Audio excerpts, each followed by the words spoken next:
दोस्तों, लगभग सभी क्षेत्रों में गेहूं की फसल 30 दिन या उससे ऊपर की अभी हो चुकी है और हमारे किसान भाई गेहूं की पहली सिंचाई भी कर चुके हैं। तो आज की इस वीडियो में हम यही बात करने वाले हैं कि गेहूं की फसल में पहली सिंचाई के बाद और दूसरी सिंचाई से पहले आपको क्या कुछ कार्य करना है, जिससे कि आपकी गेहूं की फसल अच्छी तरीके से ग्रोथ करे और उसमें किसी प्रकार की कोई समस्या ना आए। क्योंकि दोस्तों, यही वो टाइम होता है जब हम गेहूं की फसल में जितनी भी मेहनत करेंगे उतना ही हमें आगे चलकर उससे उत्पादन मिलने वाला है। दोस्तों, मैं आपको कुछ ज्यादा खर्चे वाली चीजें ना बताकर बहुत ही कम खर्च में आने वाली चीजों के बारे में बताऊंगा, ऐसे फार्मूले के बारे में बताऊंगा जिससे कि आपके गेहूं में पीलापन भी नहीं आएगा और गेहूं में फुटाव व ग्रोथ भी शानदार होने वाली है और साथ ही आपको उत्पादन भी बढ़कर ही मिलने वाला है। तो नमस्कार दोस्तों, मैं राहुल दांगी स्वागत करता हूं आपके अपने YouTube चैनल एमपी किसान पुत्र में। किसान भाई, यदि आपने अभी तक हमारे चैनल को सब्सक्राइब नहीं किया है तो चैनल को सब्सक्राइब जरूर कर लें, क्योंकि हम आपके लिए ऐसे ही आगे भी महत्वपूर्ण जानकारियां लाते रहेंगे। तो चैनल को सब्सक्राइब जरूर कर लीजिएगा और ज्यादा से ज्यादा किसान भाइयों तक वीडियो को शेयर कीजिएगा। दोस्तों, यदि आपने अपने गेहूं में पहली सिंचाई कर दी है तो उसके बाद पहले तो आपको आपके खेत में यदि खरपतवार उगाए हैं तो उनका नियंत्रण कर लेना है। आप दवाई के माध्यम से या फिर निराई गुड़ाई के माध्यम से खरपतवार का नियंत्रण कर लीजिए। यह बहुत ही जरूरी कार्य है जो कि आपको करना ही होता है।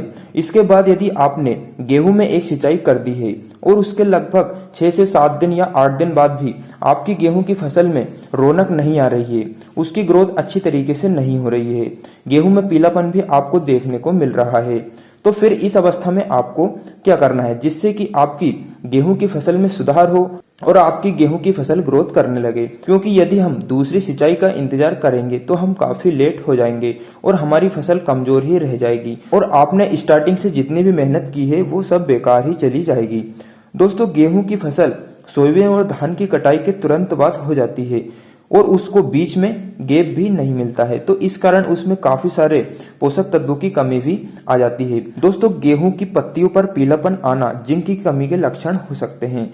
यदि पहली सिंचाई के बाद आपकी फसल में पीलापन आ रहा है, उसकी ग्रोथ अच्छे से नहीं हो रही है, तो इसके लिए आपको क्या करना चाहिए? तो दोस्तों, इसके लिए आपको 500 ग्राम जिंक सल्फेट लेना है और उसी के साथ में आपको 250 ग्राम बुझा हुआ चूना, जो आपको मार्केट में मिल जाएगा, 250 ग्राम आपको बुझा हुआ चूना लेना है और दोनों को 100 लीटर पानी में घोल लेना है। आप इनको अलग अलग भी घोल सकते हैं। चूने को आप शाम को पानी में गला दें और सुबह उसको चलनी से छान लें और उसका जो पानी है उसको 100 लीटर वाले जो टैंक है जिसमें आपने घोल बनाए हैं उसमें डाल दें। तो इस हिसाब से आपका जो 100 लीटर का घोल है 1 एकड़ का, वो पूरा जो है तैयार हो जाएगा। उसके बाद में इसको आपको अपनी जो फसल है उसमें पहली सिंचाई के बाद में इसका स्प्रे कर देना है। किसान भाई, निश्चित तौर पर ही आपको अगले कुछ ही दिनों में गेहूं की फसल में अच्छा खासा सुधार देखने को मिल जाएगा। आपकी गेहूं की फसल निश्चित तौर पर ही ग्रोथ करने लगेगी।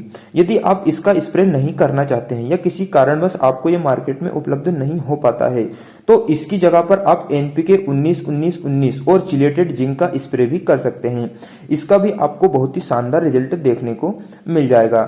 इन दोनों में से किसी भी एक कॉम्बिनेशन का आप स्प्रे अपनी पहली सिंचाई के बाद में अपनी गेहूं की फसल में कर दीजिए। निश्चित तौर पर ही शानदार तरीके से आपकी गेहूं की फसल ग्रोथ करने लगेगी। इसके अलावा यदि आपकी फसल की ग्रोथ पहली सिंचाई के बाद में शानदार चल रही है, उसमें किसी प्रकार का पीलापन नहीं आ रहा है, उसमें किसी प्रकार की रोग समस्या या किसी प्रकार की रुकावट आपकी फसल में नहीं आ रही है, तो आपको फिर कुछ भी नहीं करना है। आपको बस एक काम करना है कि जब आप दूसरी सिंचाई करें उस वक्त आपको हल्की मात्रा में यूरिया का एक बार और स्प्रे कर देना है, जिससे कि आपकी जो फसल है उसको एक बार और नाइट्रोजन मिल जाएगा और उसकी जो ग्रोथ चल रही है वो लगातार लास्ट तक चलती रहेगी और फसल में किसी प्रकार की समस्या नहीं आएगी और आपका उत्पादन भी आपको शानदार ही मिलेगा। तो किसान भाई, यही कुछ कार्य थे जो आपको इस अवस्था पर कर लेना है, जो कि बहुत ही जरूरी होते हैं। किसान भाई, आज की वीडियो में बस इतना ही।